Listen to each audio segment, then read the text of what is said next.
The consequences of the federal government shutdown continue to grow. National cemeteries around the country announcing today that they won't be able to support Veterans Day programming if the shutdown carries through next Tuesday. Some communities, though, are coming together to honor the day anyway. News 8's Duncan McLean has the details on one such effort here in West Michigan. Brian, Fort Custer National Cemetery announced today, along with others around the country, they will not be able to provide their typical support services for Tuesday's Veterans Day ceremony. Those include things like a stage, a loudspeaker, chairs, and even parking services. Even the flyover could not be accommodated by the cemetery. But at 1100 hours on November 11th, the program will go on almost as typical, thanks to a dedicated community donating their time, talents, and treasures. Let's show those guys in Washington that they're not going to stop us. We're going to have a Veterans Day program at Fort Custer National Cemetery when it's supposed to happen. Colonel Frank Walker says the show will go on at Fort Custer National Cemetery on Tuesday at 11 a.m. We're at a point now where we're pretty much getting a lot of the things that they would have provided. The community is going to provide. That includes a stage and PA system, chairs, music, speeches, and even a flyover.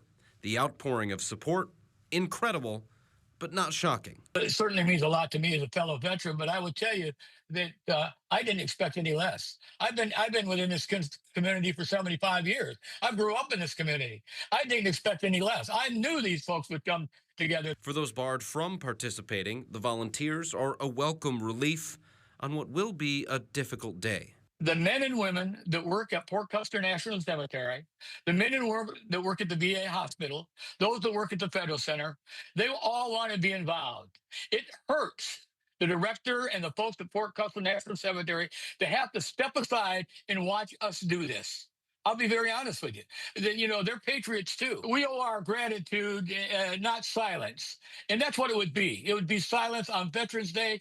And as a community and as a fellow veteran, we can't do that. After the hustle and joy of reassembling their ceremony, Colonel Walker said the circumstances and effects of the shutdown will likely seep into the hearts and minds of people assembled Tuesday. Them not getting a paycheck when our legislators get paychecks.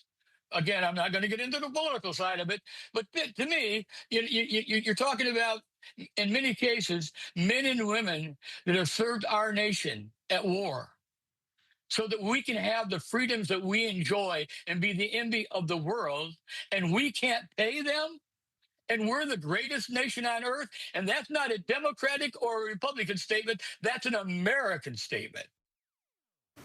Colonel Walker added that they will likely need some help setting up the hundreds of chairs and squaring away a parking plan, so anyone who's able to help get things started could arrive at the cemetery around 10 o'clock on Tuesday morning to lend a hand. Brian.